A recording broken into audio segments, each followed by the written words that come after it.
என் மனைவிக்கு வந்து ஒரு 20 நாளாக எப்படி கால் வலி வருது, அது வருது இது வருதுன்ட்டு மாற்றி மாற்றி வைத்து பண்ணிகிட்டே இருக்கிற காசெல்லாம் காலி ஆகிப்போச்சு. என்கிட்ட காசும் இல்லை. எங்கள் சொந்தக்காரங்கள்ட்ட கேட்குறது எனக்கு வெக்கமாக இருக்குது. கடைசியில் அப்புறம் வந்து வயிற்றில் புண்ணுன்னு சொல்லிட்டு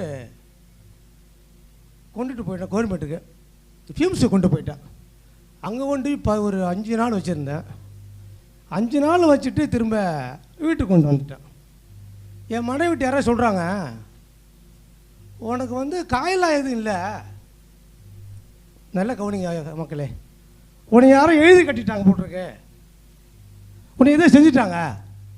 நீங்கள் என்ன பண்ணுறீங்க, கடவுளுக்கு பக்கத்தில் ஒரு முந்திரி காட்டில் ஒரு சாமி ஒன்று இருக்குது, அந்த சாமிகிட்ட போகணும்னு சொன்னாங்க. என் மனைவிட்டு நான் சொன்னேன்.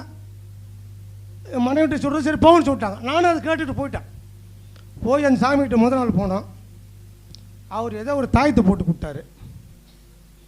அந்த தாயத்தை கட்டிக்கிட்டாங்க. அடுத்த வாரம் வாங்கன்னு சொல்லிட்டாங்க. அடுத்த வாரம் ஒரு ஆட்டை கடை வாங்கிட்டு அந்த சர்ச்சுக்கு போகிறது ஞாயிற்றுக்கிழமை கடையில் போயிட்டோம். திருச்சிலேருந்தே வந்துட்டு அந்த ஜாமெல்லாம் ஒரு 3000 வேணும்னு சொன்னார். 3000 ரூபாய்க்கு ஜாமானையும் வாங்கிட்டு நாங்கள் கிளம்புறதுக்கு ரெடி ஆகிட்டோம்.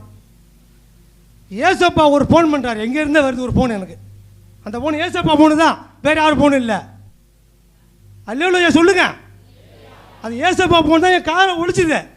அந்த ஃபோனை எடுத்து பேசுறது கட்டாயம் வருது. திரும்ப போடுறாங்க, 3ஆவது தாடே வருது. அந்த ஃபோனை எடுத்து கேட்டான், நீங்கள் உடனே கிளம்பிங்க வந்தவங்க குணமடைஞ்சிரும், நீங்கள் எவ்வளோ சொல்ல பண்ணிட்டீங்க, இங்கே வாங்கன்ட்டாங்க. நாங்கள் அதை போகிறதுக்கு யோசனை பண்ணிட்டே இருந்தேன். டக்குன்னு ஏசப்பா ஒரு கடவுளை கட்டளை விட்டார் பாரு எங்களுக்குங்க. கோச்சிக்காங்க, பெண் குழந்தை யாரும் பேச்சுக்காங்க. என் மனைவிக்கு மென்சஸ் வந்து போச்சு. அதை உதவி தள்ளுறோம் பாருங்கள். அந்த மென்சஸ் வந்து பாருங்க, சாமியாருக்கு நான் ஃபோன் பண்ணுறேன், நீங்கள் வராத என் கோயிலுக்குன்ட்டார். உடனே கட் பண்ணிட்டு நாங்கள் கார் வாடகை எடுத்துக்கிட்டு பொறையாருக்கு வந்துட்டோம். நாங்கள் அந்த ஏசப்போ கட்டளை இடத்துக்கு நாங்கள் வந்துட்டோம். அப்படியே நடக்க முடியல என் மனைவிக்கு. வந்து நாங்கள் 6 காரில் ஏறினதுமே என் மனைவிக்கு பாதி நல்லா இருக்குது. நாங்கள் கோயிலுக்குள்ளே வந்து ஆரம்பிச்சதுமே முடிச்சு நல்லா போச்சு என் மனைவிக்கு. அந்த வழியில் எங்கே போச்சு இல்லை, ஏசப்பாவுக்கு தான் 2 சொல்லணும். இன்னும் ஒரு 2 வார்த்தைகள், 2 வார்த்தைகள். நாங்கள் போய் ஃபாதர்கிட்ட ஆசீர்வாதம் வாங்குகிறோம். மஞ்சள் கழுத்தில் அந்த கழுத்து உள்ள அந்த தாயத்து ஒன்று இருக்குது. அது ஏசப்பாக்க எப்படி தான் மனசில் அப்படி தெரியல. இந்த தாலி கருத்தை எடுங்கன்றாரு. இல்லைங்க மறைச்சி வைக்கிறாருங்க. எடுங்கிறாரு ஃபாதர். அந்த தாலி கருத்தை பிச்சு அது உள்ள ஒரு தாயத்து இருக்குது. நல்ல கவுளிக்கு சாமி. அந்த தாயத்தை பிச்சுட்டாரு. இந்த தாயத்தை பிச்ச மறு நிமிஷமே என் சின்ன பொண்ணுக்கு தாயத்தான் கீழே வந்து போச்சு. இன்னொன்று கேட்டுங்க, என் சின்ன பொண்ணுக்கு அந்த தாயத்தை பிடிச்சி அடுத்த நிமிஷமே என் பெரிய பொண்ணுக்கு தாயத்தை கட்டுனாங்க.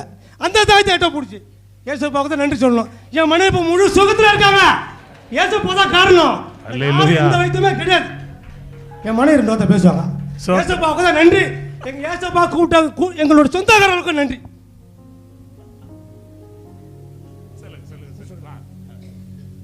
எனக்கு உங்கள் சர்ச்சுக்கு வந்து என்னோட உடம்பு முழுசாகவே நல்லா போயிடுச்சு.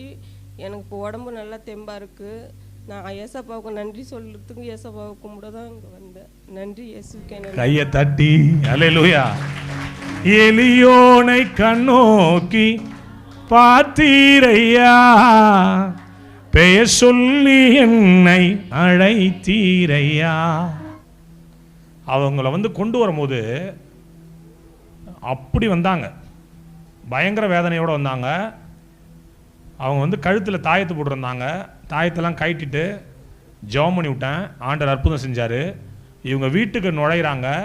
அவங்க பிள்ளைங்க கழுத்தில் கட்டியிருந்த 2 தாயத்தும் யாருமே அறுக்காமல் கைண்டு கீழே விழுந்துருக்கு. அவர் கொஞ்சம் எமோஷனலாக சாரி சொன்னார். இதான் நடந்தது சம்பவம். அங்கே அதானே நடந்தது. இவங்க வீட்டுக்கு அப்போ இயேசுநாதர் இவங்களோட அந்த வீட்டுக்கு போயிருக்கிறாரு.